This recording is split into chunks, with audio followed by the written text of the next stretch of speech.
ఆలయ గర్భగృహంలో శ్రీ వీరభద్ర స్వామి వారు సౌందర్య వారాసిగా దర్శనమిస్తారు.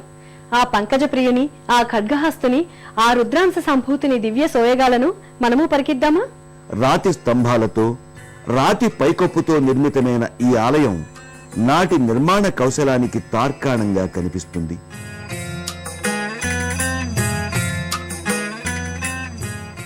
ఈ రాతి స్తంభాలపై వినాయకుడు, బ్రహ్మధగణాల మూర్తులు కనిపిస్తాయి.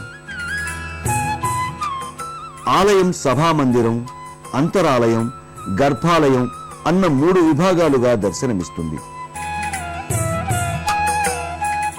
సభామందిరంలోని రాతి స్తంభాల సౌందర్యాన్ని ఆస్వాదిస్తూ ముందుకు సాగిన భక్తులకు స్వామివారి అంతరాలయంలో, గర్భాలయం బయట ఉన్న నందుల జంట కనిపిస్తుంది.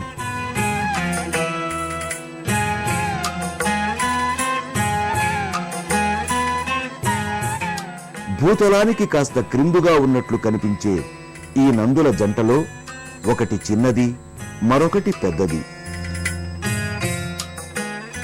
ఇలా జంట నందులు గర్భాలయం బయట కనిపించడం ఇక్కడి విశిష్టతగా చెప్పవచ్చు. గర్భాలయం బయట సాధారణంగా వైష్ణవాలయాలలో జయ విజయులు దర్శనమిచ్చినట్లు చతుర్భుజులు, అభయ వరదహస్తులు, డమరు త్రిశూలపాణులైన 2 ప్రమథనాథులు దర్శనమిస్తారు.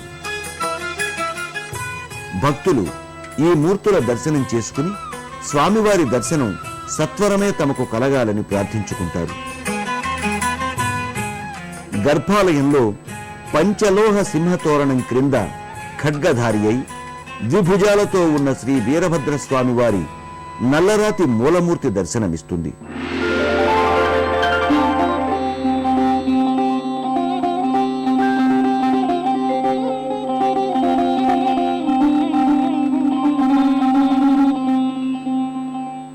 సింహతోరణంలో శైవ భక్తురాండ్ర ప్రతిమలు కనిపిస్తాయి. మూలమూర్తికి కటిబంధాలు వంటి నగలు శిలలోనే చెక్కి కనిపిస్తాయి. రుద్రాక్షమాలలు ధరించిన ఈ స్వామి రుద్రాక్షమాలల మధ్య దర్శనమిస్తూ సాక్షాత్తు శివలోకంలో అడుగిడిన అనుభూతిని కలిగిస్తాడు. భక్తులు స్వామివారి దివ్యమంగళ స్వరూపానికి నమస్కరించి దర్శనం వీరభద్రస్య, సేవనం రుద్రరూపస్య, కీర్తనం దక్షధ్వంసస్య, సంతు మమ జన్మ జన్మని అని స్తుతులు చెల్లించుకుంటారు.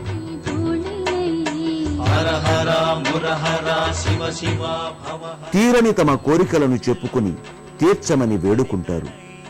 ఈడేరిన తమ కోర్కెలకు గాను స్వామివారికి ధన్యవాదాలు తెలుపుకుంటారు. తమ మొక్కులు స్వీకరించమని కోరుకుంటారు. దక్షయజ్ఞం జరగముందు తర్వాత వచ్చేసి వీరభద్ర స్వామి శక్తి ఆలయం అన్నమాట. శక్తి ఆలయం తర్వాత దక్షయజ్ఞం జరిగిన తర్వాత ఆ యొక్క ఎల్లమ్మ తల్లి అనుమతి కోరి ఇక్కడ స్వామి శిరస్థాయిగా ఏకశిలా స్వరూపంగా నిలబడతాడన్నమాట.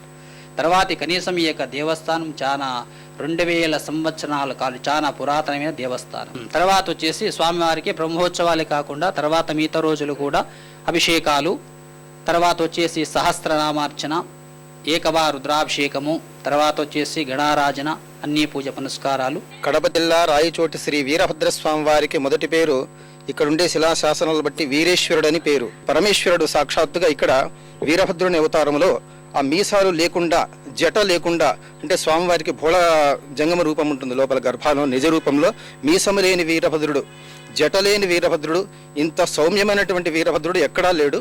స్వయంగా పరమేశ్వరుడి వీరభద్ర అవతారంలో తనను అర్చించుకోవడానికి స్వయంభూగా అవతారం సమాప్తి చేసినాడు. కాబట్టి వీరభద్ర ఆలయాలకు అన్నిటికీ ఇది వీరేశ్వర ఆలయము, తర్వాత వీరభద్ర ఆలయముగా ప్రసిద్ధి మూలస్థానముగా ప్రతీతి అయింది.